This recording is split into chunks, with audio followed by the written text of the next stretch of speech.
Myself Sachin Gupta, biology teacher of Sita Group of Education, and I am going to discuss respiration chapter for 10th class. And today we start from breathing. What is breathing? Firstly, this question arises in the mind of the student. And what is the respiration? This one also arises the question in the mind of students. Breathing and respiration both are the separate process, but you can say the breathing is a part of the respiration. For the respiration purpose, breathing is compulsory or necessary for all living beings. What is breathing? Intake of oxygen and giving out of carbon dioxide in the atmosphere is known as breathing. Oxygen को lungs के अंदर लेना और lung से carbon dioxide को बाहर निकालना, इसको ब्रीथिंग कहते हैं. एंड रेस्पिरेशन क्या होता है? Respiration is a catabolic process in which food particles are oxidise in the presence of oxygen in living cells to release energy. You can say we are going to discuss about respiration now. What happen? As you know that कोई भी food molecule जब burn होता है तो उसके लिए oxygen necessary होती है, क्योंकि उससे हीट रिलीज होती है और एनर्जी के फॉर्म में. इसी तरह ऑर्गेनिक कंपाउंड्स जब बर्न किए जाते हैं उससे भी एनर्जी निकलती है in the form of heat, you can से.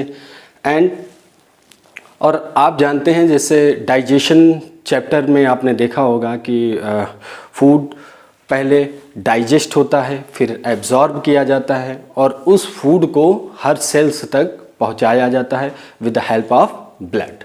ब्लड की हेल्प से वो फूड हमारे सेल्स तक पहुंचता है. इसके बाद क्या प्रोसेस होती है? सेल्स क्या प्रोसेस करती हैं? सेल्स के लेवल पर क्या उसके अंदर कैटाबॉलिक प्रोसेसेस होती हैं जिसके थ्रू हमको वो एनर्जी प्रोड्यूस करके देती हैं. उसी को हम रेस्पिरेशन कहते हैं, जिसके लिए ऑक्सीजन नेसेसरी होती है. एक बार डिफिनीशन आप देख लीजिए. Catabolic process in which food particles are oxidised in living cells to release energy. देखिए, और कुछ स्टेप्स होते हैं रेस्पिरेशन में, वो भी आप ध्यान रखेंगे. पहला है ब्रीथिंग, जिसको वेंटिलेशन भी कहते हैं. And second one external respiration. And third one transport of gases. And fourth internal respiration. And fifth cellular respiration. तो ब्रीथिंग अभी मैंने बताया कि ऑक्सीजन को लेना और कार्बन डाइऑक्साइड को रिलीज करना या बाहर करना, इसको हम क्या कहते हैं? ब्रीथिंग कहते हैं. आफ्टर दैट एक्सटर्नल रेस्पिरेशन क्या होता है, इसके लिए हम थोड़ा सा समझेंगे. सपोज दैट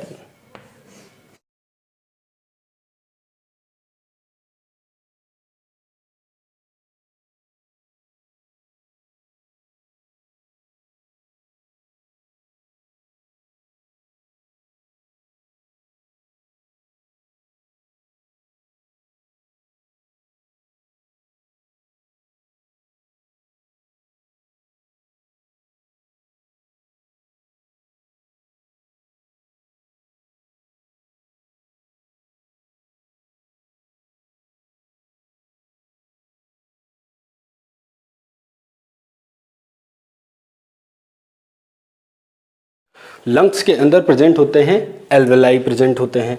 एल्वेलाई देखिए, ऑक्सीजन आती है, फिर ऑक्सीजन ये एल्वेलाई के अंदर पहुंचती है. ये सपोज दैट एक एल्वेलाई है, ऑक्सीजन एल्वेलाई में पहुंची और एल्वेलाई के चारों ओर ब्लड कैपिलरीज का नेटवर्क होता है.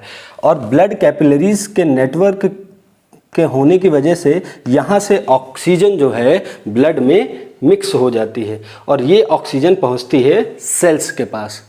तो यहाँ पर आपने एक स्टेप देखा, ब्लड जो यहाँ पर कैपिलरीज प्रेजेंट है, किसके ऊपर प्रेजेंट है?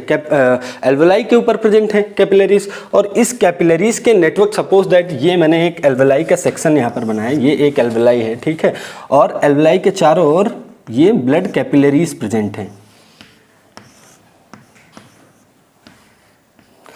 और लंग्स में ऑक्सीजन आई, ऑक्सीजन आने के बाद एल्वेलाई के अंदर ये ऑक्सीजन पहुंची और एल्वेलाई के चारों ओर क्या प्रेजेंट है, कैपिलरीज का नेटवर्क प्रेजेंट है। अब इस कैपिलरी के थ्रू ये ऑक्सीजन ब्लड में आ जाएगी। अब ब्लड में आने के बाद ये ऑक्सीजन पहुंचेगी कहाँ, सेल्स पर पहुंचेगी, और सेल्स में ऑलरेडी क्या प्रेजेंट है, फूड मॉलिक्यूल प्रेजेंट है, क्या प्रेजेंट है। और ये फूड मॉलिक्यूल आया कैसे, डाइजेशन और एब्जॉर्प्शन के प्रोसेस होने के बाद में फूड मॉलिक्यूल सेल्स तक पहुंचते हैं, ये आपको पता है।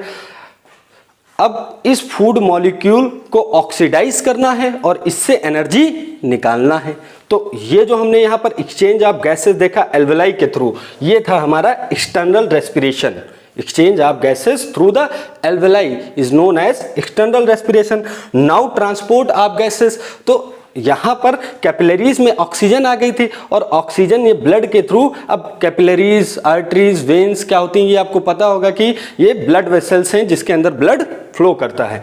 अब ये हमारा जो ऑक्सीजन है ये हमारी पहुंची कहाँ पर, फूड मॉलिक्यूल्स के पास जो सेल्स में प्रेजेंट है, और इसी को हम कहते हैं ट्रांसपोर्ट ऑफ गैसेस। तो you can say that oxygen जो पहुंचती है सेल्स तक उसी को हम कहते हैं transport of gases through the blood. And next one, internal respiration. अब सेल्स से ये ऑक्सीजन अंदर जाएगी, सेल से ये ऑक्सीजन जो आई है ब्लड के थ्रू यहाँ पर पहुंची है, ये ऑक्सीजन कहाँ जाएगी, अंदर जाएगी, और कार्बन डाइऑक्साइड क्या होगी, बाहर आएगी। तो यहाँ पर भी एक्सचेंज ऑफ गैसेस होगा, किसके थ्रू, सेल्स के थ्रू। तो इसको हम कहते हैं इंटरनल रेस्पिरेशन। और लास्ट स्टेप है जिसको हम सेलुलर रेस्पिरेशन कहते हैं। इसमें ऑक्सीजन का यूज किया जाता है जो हमारे सेल्स पे ऑक्सीजन पहुंची हुई है और जिसके यूज से कार्बन डाइऑक्साइड रिलीज होती है, H2O बाई प्रोडक्ट के फॉर्म में रिलीज होता है और एनर्जी फॉर्म होती है।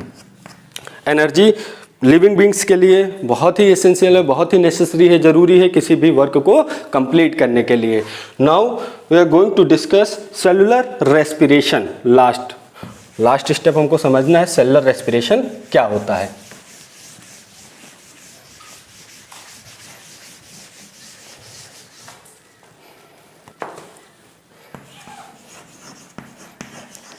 सेलुलर रेस्पिरेशन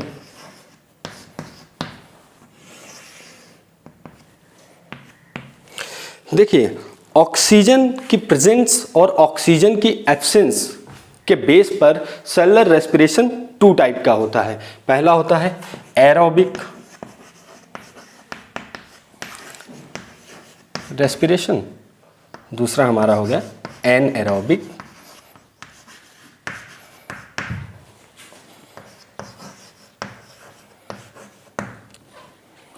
एरोबिक रेस्पिरेशन और दूसरा हो गया हमारा एनारोबिक रेस्पिरेशन।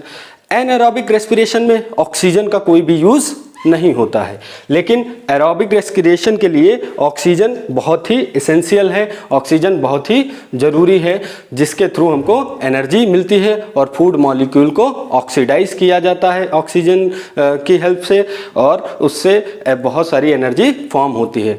38 ATPs फॉर्म होते हैं नॉर्मली। एंड एनारोबिक रेस्पिरेशन के लिए ऑक्सीजन इसेंशियल नहीं होती है, ऑक्सीजन ज़रूरी नहीं होती है। आप कह सकते हैं कि in the absence of oxygen और विदाउट ऑक्सीजन ये प्रोसेस होती है। जनरली ये प्रोसेस ईस्ट में देखी जाती है। अब एरोबिक रेस्पिरेशन और एनारोबिक रेस्पिरेशन दोनों में एक स्टेप कॉमन होता है और वो स्टेप है ग्लाइकोलिसिस। आप सोच रहे होंगे कि ग्लाइकोलिसिस क्या होता है। ये देखिए, फूड मॉलिक्यूल कोई भी, जैसे हम ग्लूकोज को लेते हैं, ग्लूकोज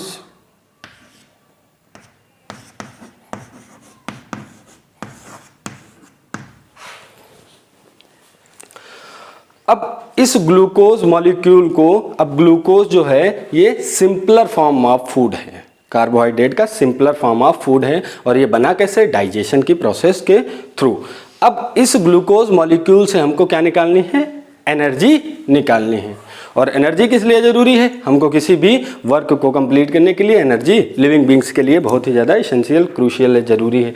अब देखिए ग्लूकोज मॉलिक्यूल का कैसे ब्रेकडाउन होता है। देखिए एरोबिक रेस्पिरेशन हो चाहे एनएरोबिक रेस्पिरेशन हो, मतलब ऑक्सीजन की प्रेजेंस हो या ऑक्सीजन की एब्सेंस हो, दोनों में एक स्टेप कॉमन होगा। कौन सा?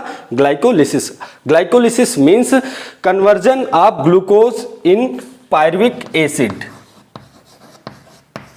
पायरुविक एसिड, ग्लूकोज मॉलिक्यूल का पायरुविक एसिड में कन्वर्जन ही कहलाता है ग्लाइकोलिसिस। अब इस ग्लाइकोलिसिस की प्रोसेस कहाँ पर होती है? ये ग्लाइकोलिसिस की प्रोसेस देखिए, ये सेल है और सेल में साइटोप्लाज्म होता है, सेल ऑर्गेनेली होते हैं, माइटोकॉन्ड्रिया भी होता है। ठीक, देखिए एरोबिक रेस्पिरेशन में हम आपको बता रहे हैं कि ये सेल्स के अंदर साइटोप्लाज्म है, साइटोप्लाज्म में ग्लाइकोलिसिस की प्रोसेस होती है, वो चाहे एरोबिक रेस्पिरेशन करने वाले ऑर्गेनिज्म हो और चाहे वो एनारोबिक रेस्पिरेशन करने वाले ऑर्गेनिज्म हो। It is the first step of the respiration you can say in which glucose molecule is break down into pyruvic acid. And how many molecules of pyruvic acid is formed by the glycolysis process?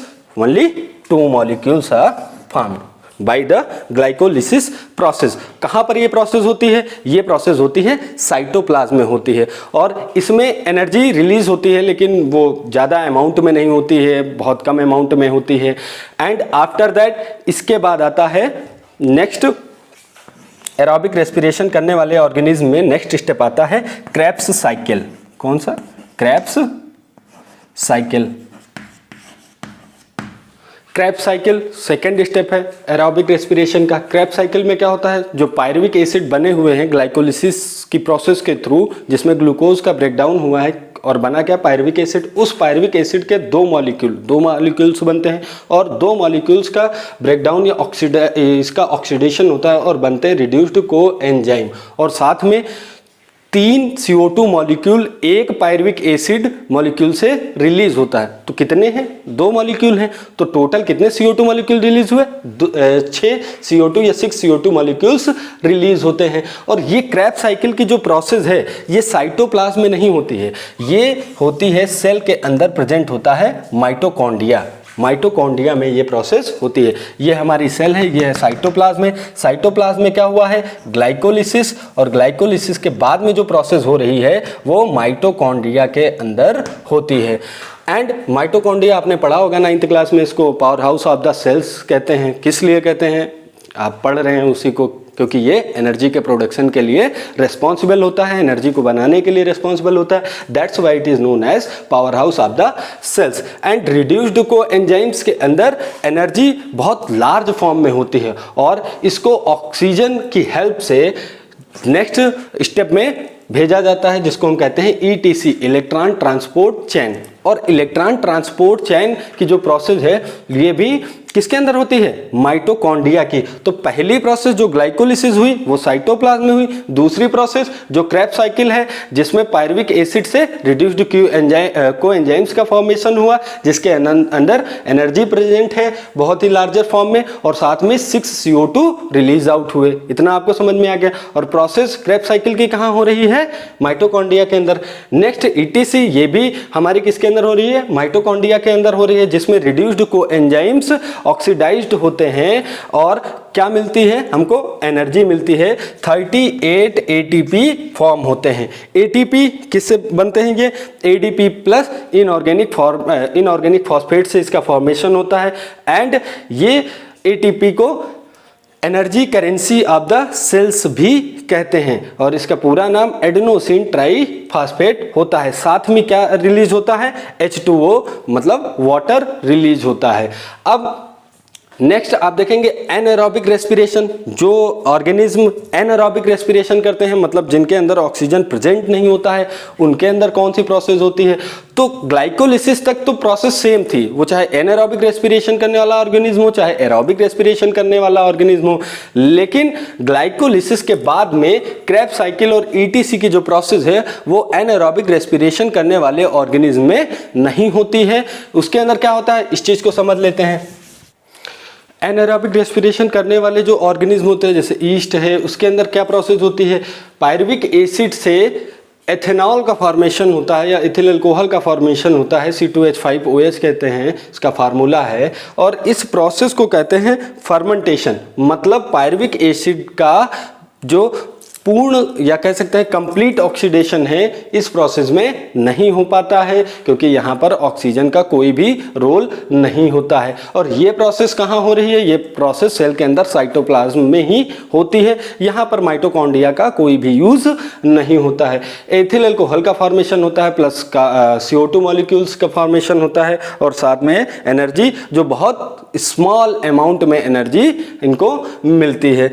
अच्छा, anaerobic respiration हमारी body में भी होता है।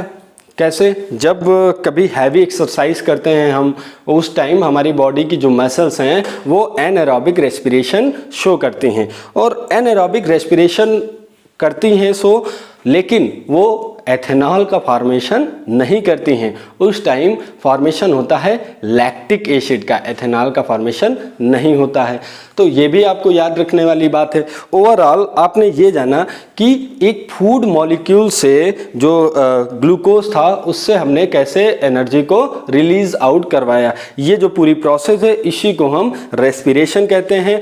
एक बार फिर से आप याद रखिएगा, मैंने एक टर्म यूज किया था कैटाबॉलिक प्रोसेस।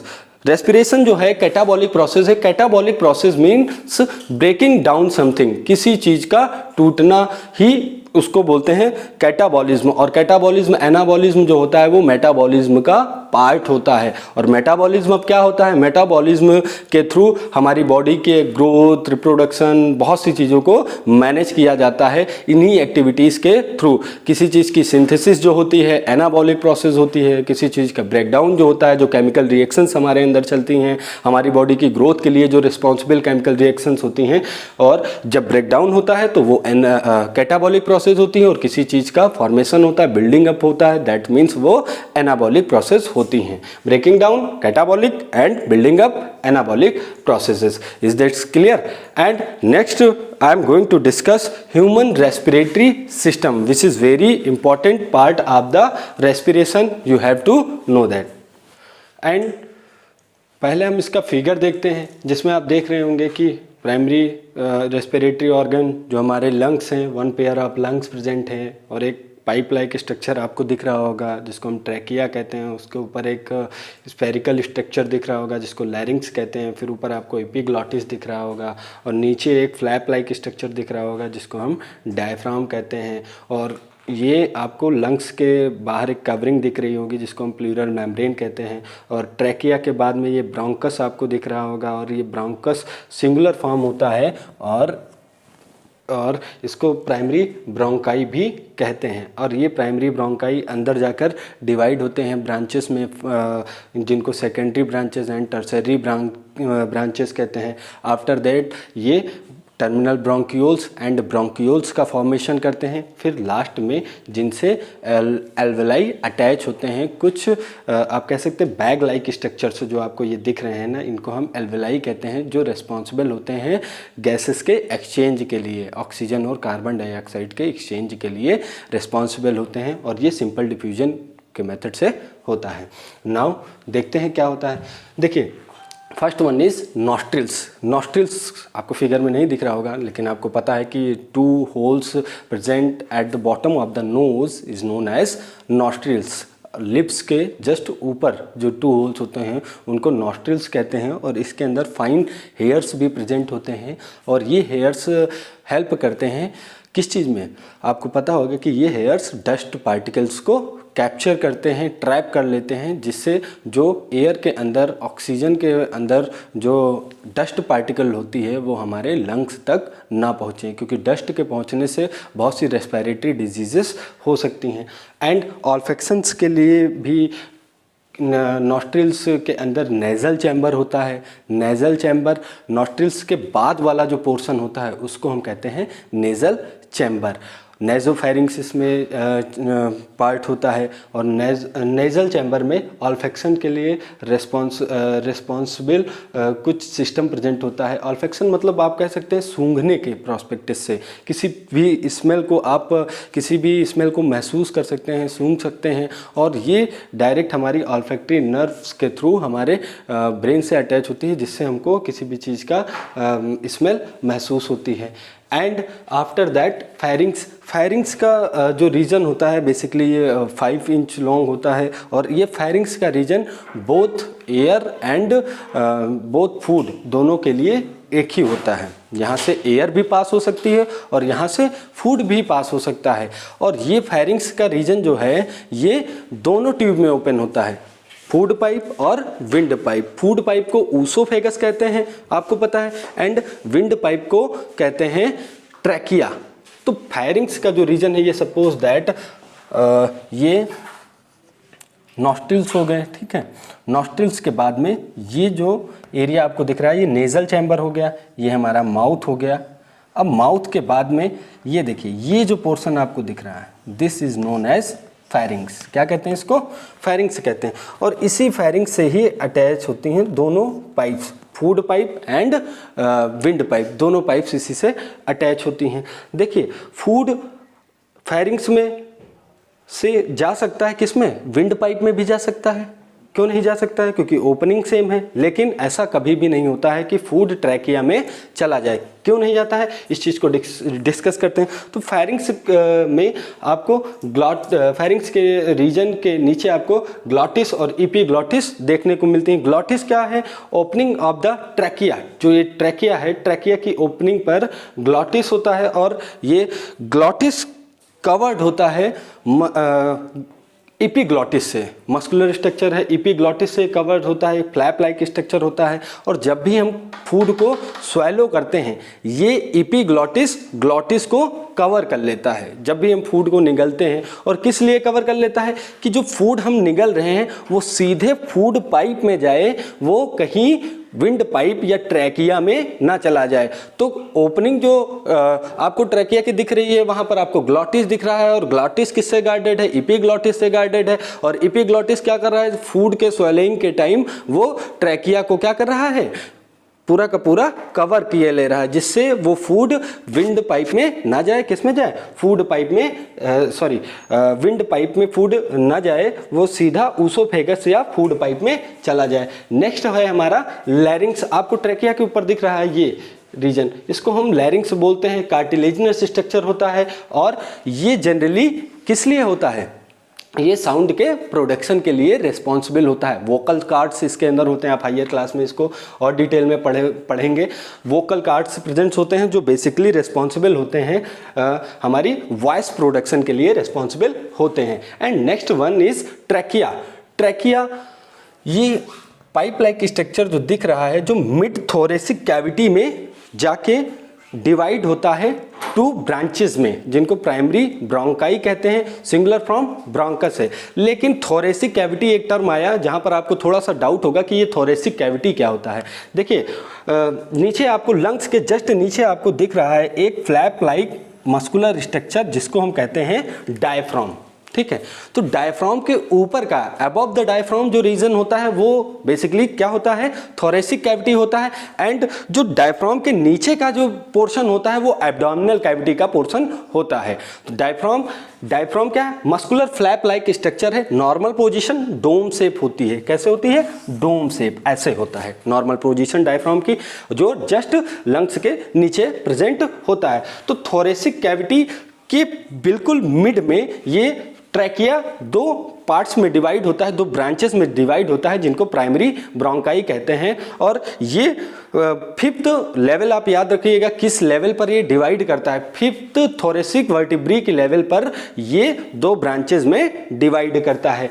प्राइमरी ब्रोंकाई या ब्रोंकस भी सिंगुलर फॉर्म ब्रोंकस होता है, ब्रोंकस कहते हैं। अब ट्रैकिया में आपको ये कुछ रिंग्स दिख रही होंगी, इनको हम कहते हैं कार्टिलेजिनस, हाफ कार्टिलेजिनस रिंग्स इनको कहते हैं। और ये बेसिकली इसलिए होती हैं कि फूड जो विंड पाइप है या ट्रैकिया है ये कहीं एयर के प्रेशर से कोलैप्स ना कर जाए, क्योंकि नॉर्मली जब से बर्थ होती है और जब से ह्यूमन बींग्स की जब तक डेथ नहीं होती तब तक ट्रैकिया प्रॉपर वर्क करता रहता है। और ये हाफ कार्टिलेजिनस रिंग जो होती हैं ये सपोर्ट प्रोवाइड करती हैं, ये पाइप को कोलैप्स होने से या पाइप को सिकुड़ने से क्या करती हैं, बचाती हैं, इसलिए हाफ कार्टिलेजिनस रिंग्स यहाँ पर प्रेजेंट होती हैं। अब इसके बाद अब ये पार्ट रेस्पिरेटरी सिस्टम का पार्ट तो जरूर है, लेकिन रेस्पिरेशन में ये इन्वॉल्व नहीं होता है, ये केवल एयर को, ऑक्सीजन को अंदर ले जाता है और कार्बन डाइऑक्साइड को रिलीज करने में हेल्प करता है। वो चाहे हम ब्रोंकस की ही क्यों ना बात कर लें। और ब्रोंकस या ब्रोंकाई जो होती हैं वो प्राइमरी एंड सेकेंडरी ब्रोंकाई में जाकर अंदर डिवाइड होती हैं और इनसे ब्रोंकियोल्स जुड़े होते हैं, ब्रोंकियोल से एल्वियोलर डक्ट्स जुड़ी होती हैं और यहाँ पर आपको कुछ बैग लाइक स्ट्रक्चर इन्हीं से जुड़े दिख रहे हैं जिनको हम एल्वेलाई कहते हैं। और एक एल्वेलाई का फिर से मैं स्ट्रक्चर बना रहा हूँ। एल्वेलाई के चारों ओर फाइन ब्लड कैपिलरीज का नेटवर्क प्रेजेंट होता है जिसके थ्रू ये ऑक्सीजन को अंदर लेती हैं और कार्बन डाइऑक्साइड को बाहर रिलीज करती हैं, इसमें हेल्प करता है। और ये सिंपल डिफ्यूजन की प्रोसेस से होता है। ये कैसे होता है एल्वेलाई के लेवल पर जाके, इसको हम मैकेनिज्म ऑफ ब्रीथिंग में अभी डिस्कस करेंगे, इसके बाद का टॉपिक है। आप बस इतना ही याद रखिए कि यहाँ पर एल्वेलाई जो प्रेजेंट है वो बेसिकली एक्सचेंज ऑफ गैसेस के लिए रिस्पॉन्सिबल होती हैं, जिनके चारों ओर कैपिलरीज का नेटवर्क प्रेजेंट होता है। डिफ्यूजन के मेथड से ये एक्सचेंज ऑफ गैसेस में हेल्प करते हैं। आफ्टर दैट लंग्स आप देखेंगे, fifth part lungs, one pair of lungs balloon like, आपको वन पेयर ऑफ लंग्स दिखेंगे, स्पॉन्जी स्ट्रक्चर होता है। एंड अगर राइट लंग की बात करें तो राइट लंग में 3 लोब्स होते हैं, 3 लोब्स होते हैं, superior lobe, middle lobe and inferior lobe. ऊपर का जो हिस्सा होता है उसको हम सुपीरियर लोब कहते हैं, मिडिल का जो हिस्सा होता है उसको मिडिल लोब कहते हैं और जो लोअर सेक्शन होता है राइट लंग का उसको हम इंफीरियर लोब कहते हैं। इसी तरह लेफ्ट लंग में, लेकिन लेफ्ट लंग में 3 लोब नहीं होते हैं, लेफ्ट लंग में ओनली 2 लोब्स होते हैं, superior lobe and inferior lobes, 2 lobes left lung में प्रेजेंट होते हैं। एंड और इसी लंग्स के अंदर ही क्या प्रेजेंट होते हैं, एल्वेलाई प्रेजेंट होते हैं, जिसके बारे में अभी हमने डिस्कस किया। एंड आफ्टर दैट रिब्स, हमारे पास 12 पेयर ऑफ रिब्स प्रेजेंट होती हैं और ये 12 पेयर ऑफ रिब्स जो होती हैं वो आगे की ओर स्टर्नम से अटैच होती हैं और पीछे की ओर वर्टिब्रल कॉलम से अटैच होती हैं। अब देखिएगा 12 पेयर ऑफ रिब्स हो गई, ठीक है, आगे स्टर्नम से अटैच है, ठीक है, ये स्टर्नम हो गया और इसके पोस्टेरियर साइड में, पीछे के साइड में जो है वो वर्टिब्रल कॉलम प्रेजेंट है और दोनों से इस तरह, ये जैसे सपोज दैट आगे स्टर्नम हो गया, ठीक है, 1 मिनट, ये स्टर्नम हो गया और ये वर्टिब्रल कॉलम हो गए और इनसे अगर जो हम इनसे 12 कुछ स्टिक्स को जोड़ दे तो एक केज, एक आप कह सकते हैं पिंजड़ा की तरह एक स्ट्रक्चर बन जाएगा। तो आगे की ये जो बोन आपको दिख रही है ये स्टर्नम है, पीछे वर्टिब्रल कॉलम है और इन्हीं से हमारी 12 पेयर ऑफ रिब्स जुड़ी हुई हैं। और खास बात ये है कि इन रिब्स के बीच में कुछ मसल्स पाई जाती हैं जिनको हम इंटरकॉस्टल्स मसल्स कहते हैं। ये एक्सटर्नल इंटरकॉस्टल्स मसल्स भी होती हैं और इंटरनल इंटरकॉस्टल्स मसल्स होती हैं और ये ऐसी मसल्स हैं जो हमारी रेस्पिरेशन में बेसिकली क्या करती हैं, हेल्प करती हैं या ब्रीथिंग में हेल्प करती हैं। कैसे हेल्प करती हैं, नेक्स्ट टॉपिक है हमारा मैकेनिज्म ऑफ ब्रीथिंग। उसमें हम देखेंगे कि इंटरकॉस्टल मसल्स का क्या रोल रहता है और कैसे एयर हमारे लंग्स के अंदर आती है और कैसे एयर लंग्स से बाहर की तरफ मूव करती है। तो नेक्स्ट टॉपिक है हमारा मैकेनिज्म ऑफ ब्रीथिंग। कैसे जब हम ब्रीथ करते हैं तो क्या क्या प्रोसेस हमारे अंदर होती हैं, उन सब चीज़ों को समझना है और कैसे हम एयर को अंदर लेते हैं और कैसे हम एयर को बाहर की तरफ आउट करते हैं, रिलीज आउट करते हैं, उस चीज़ को समझना है। तो मैकेनिज्म ऑफ ब्रीथिंग को समझने से पहले आपको 2 टर्म समझने होंगे। First one is inhalation and second one is exhalation. As you know that in मतलब आना और एग्जिट मतलब बाहर की ओर जाना। एंट्री मीन्स इनहेलेशन और एग्जिट मीन्स एक्सहेलेशन। किसका एंट्री किसका एग्जिट, एयर का।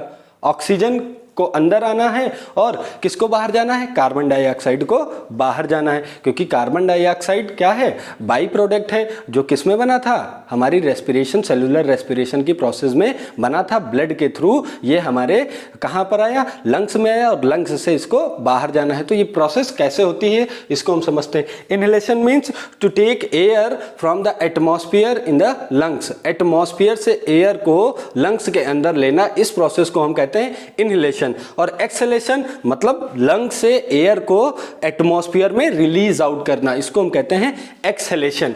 इनहेलेशन में क्या होता है, अभी मैंने बताया कि रिब्स के बीच में कुछ मसल्स होती हैं जिनको इंटरकॉस्टल्स मसल्स कहते हैं। टू टाइप्स की होती हैं, internal intercostal muscles and external intercostals muscles.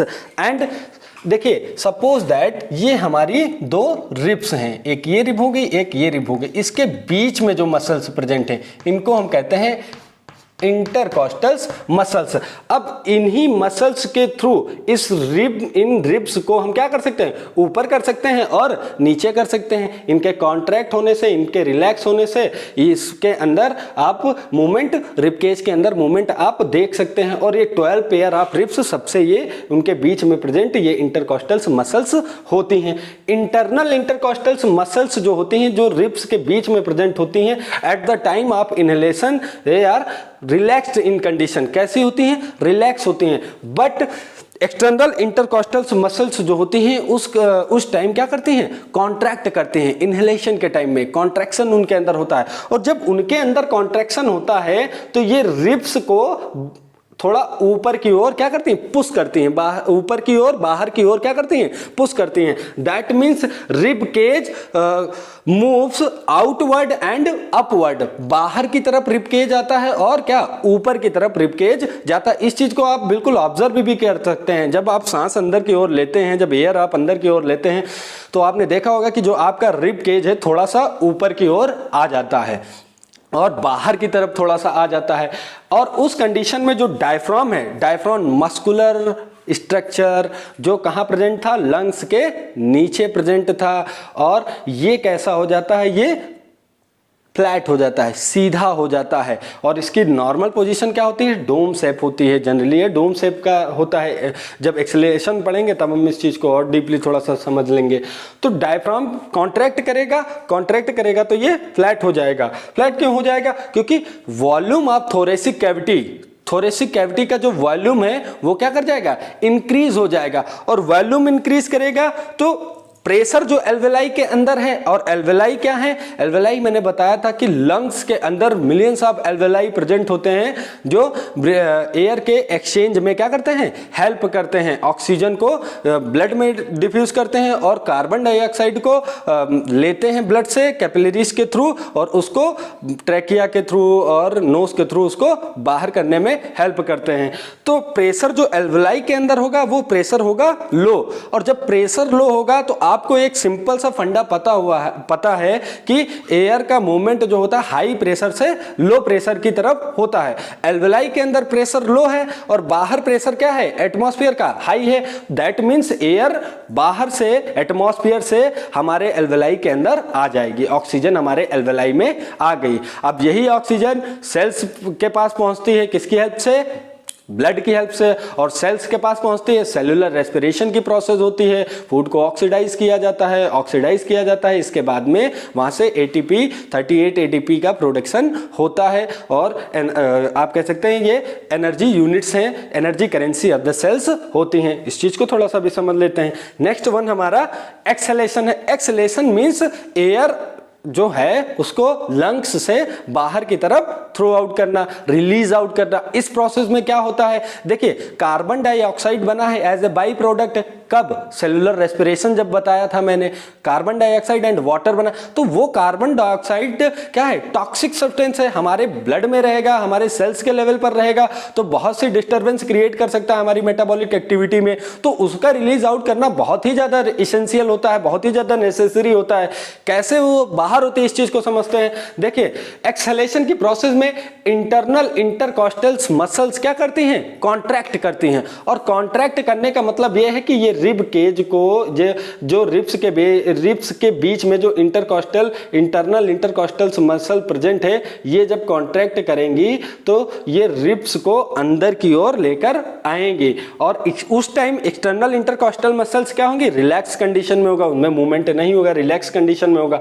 Rib cage क्या होगा, इनवर्ड मतलब अंदर की तरफ मूव करेगा और इनवर्ड और साथ में आप याद रखिएगा डाउनवर्ड। इनवर्ड मतलब अंदर की ओर और डाउनवर्ड मतलब नीचे की ओर। जब भी आप एयर को छोड़ते हैं, सांस को छोड़ते हैं, तब आपको महसूस होता होगा कि आपका जो रिब केज है वो नीचे की तरफ और अंदर की ओर चला गया। लेकिन जैसे ही आप इनहेलेशन करते हैं तो वैसे ही आपको ये भी महसूस होता होगा कि आपका जो रिब केज है वो बाहर की तरफ आ गया, थोड़ा ऊपर की ओर हो गया है।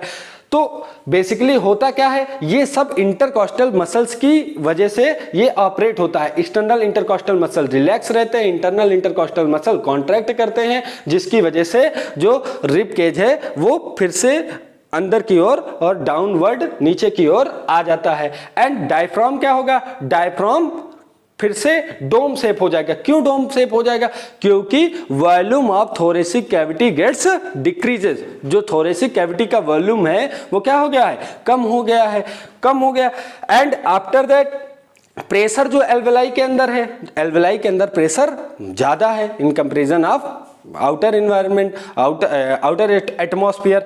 इसी वजह से एयर अंदर से, क्योंकि आपको पता है एयर हाई प्रेशर से लो प्रेशर की ओर मूव करती है और प्रेशर के एल्वेलाई के अंदर ज्यादा है, इसलिए एयर बाहर अंदर की ओर से बाहर की तरफ मूव कर जाएगी, मींस लंग से एटमॉस्फेयर में चली जाएगी। Is that clear? So it is about the mechanism of breathing. आप इंटरनल इंटरकॉस्टल मसल और एक्सटर्नल इंटरकॉस्टल मसल्स के मूवमेंट को याद रखिए, आपको सब कुछ समझ में आ जाएगा। आप ऑब्जर्व करके भी इसको लिख सकते हैं। और देखिए लंग्स के अभी मैंने जो बताया था उसमें मैंने आपको एक चीज और नहीं बताई कि लंग्स की जो मेम्ब्रेन होती है उसको प्लूरल मेम्ब्रेन कहते हैं, जो लंग्स को कवर करके रखती है। डबल लेयर्ड मेम्ब्रेन होती है, अंदर से जो इंटरनल इसकी मेम्ब्रेन होती है वो लंग से बिल्कुल अटैच होती है और एक्सटर्नल जो इसकी लेयर होती है, मेम्ब्रेन जो होती है वो थोरेसिक कैविटी के कांटेक्ट में रहती है। तो ये भी आपको याद रखना है, बीच में दोनों क्योंकि डबल लेयर्ड प्लूरल मेम्ब्रेन है, दोनों के बीच में प्लूरल फ्लूइड भी भरा होता है। Is that clear? दूसरा टॉपिक हम देखेंगे इसी में, तीसरा topic transport of gases. Oxygen कैसे हमारी सेल्स तक पहुंचती है, थोड़ा सा ये भी जान लेते हैं। थ्रू द ब्लड, बहुत सिंपल है। नेक्स्ट टॉपिक है transport of gases through the blood. Blood की हेल्प से कैसे ऑक्सीजन का ट्रांसपोर्ट किया जाता है, बहुत ही सिंपल प्रोसेस है। देखिए ब्लड में क्या होता है, सेल्स होती हैं और प्लाज्मा होता है। 55% प्लाज्मा होता है और 45% क्या होती हैं, सेल्स होती हैं, जिसमें आरबीसी होती है, डब्ल्यूबीसी होती है और प्लेटलेट्स जिनको थ्रोम्बोसाइट्स भी कहते हैं। आरबीसी को एरिथ्रोसाइट्स कहते हैं और डब्ल्यूबीसी को ल्यूकोसाइट्स कहते हैं।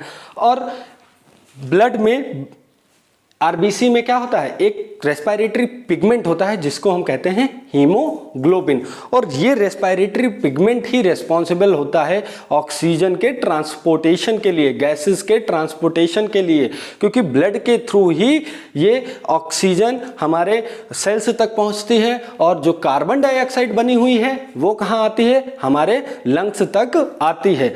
और ये जैसे ऑक्सीजन हमारे कहां पर पहुंची, लंग्स में एल्वेलाई पे पहुंची, और एल्वेलाई के चारों ओर किसका नेटवर्क है, कैपिलरीज का नेटवर्क है जिसमें ब्लड फ्लो कर रहा है। कैपिलरीज और कैपिलरीज के नेटवर्क के थ्रू ही आप कह सकते हैं ऑक्सीजन ब्लड के अंदर जाती है। और ये ऑक्सीजन हीमोग्लोबिन जो आरबीसी में प्रेजेंट रेस्पिरेटरी पिगमेंट होता है उससे जुड़ जाती है और किसका फॉर्मेशन करती है, ऑक्सी हीमोग्लोबिन का फॉर्मेशन करती है। आपने यहाँ पर रिवर्सिबल बॉन्ड का स्ट्रक्चर आपने देखा होगा, यहाँ पर रिवर्सिबल साइन मैंने बनाया है। इसका मतलब क्या है ये भी हम समझते हैं। देखिए हीमोग्लोबिन प्लस ऑक्सीजन, मतलब ऑक्सीजन और हीमोग्लोबिन के जुड़ने से ऑक्सी हीमोग्लोबिन का फॉर्मेशन हो जाता है। इतना आपको समझ में आ रहा होगा।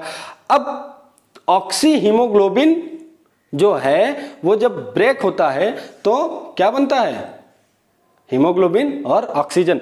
ये प्रोसेस जो हो रही है ये हो रही है लंग्स में, ठीक है, जहां पर एल्वेलाई के चारों ओर कैपिलरीज का नेटवर्क प्रेजेंट है, वहां पर ये प्रोसेस हो रही है। हीमोग्लोबिन जो ब्लड में प्रेजेंट है वो ऑक्सीजन से जुड़ रहा है और ऑक्सी हीमोग्लोबिन का फॉर्मेशन कर रहा है, और ये ऑक्सी हीमोग्लोबिन पहुंचता है कहां पर, हमारी सेल्स में पहुंचता है, और सेल्स के पास पहुंचने के बाद में ये हीमोग्लोबिन प्लस ऑक्सीजन में फिर से टूट जाता है, और ऑक्सीजन किसको दे दी जाती है, हमारी सेल को दे दी जाती है, किस लिए, सेलुलर रेस्पिरेशन के लिए। और हीमोग्लोबिन क्या कर लिया जाता है, हीमोग्लोबिन हीमोग्लोबिन ब्लड में ही रहता है, अलग क्या मतलब कहीं और चला नहीं जाएगा, वो ब्लड में रहेगा। ऑक्सीजन बस इससे क्या हो जाएगी, ऑक्सी हीमोग्लोबिन से रिलीज हो जाएगी और वो सेल्स में पहुंच जाएगी। और साथ में जो कार्बन डाइऑक्साइड होता है, वो कार्बन डाइऑक्साइड ब्लड की हेल्प से ही कहां पहुंचता है, हमारे लंग्स में पहुंचता है, और जिसको बाहर कर दिया जाता है।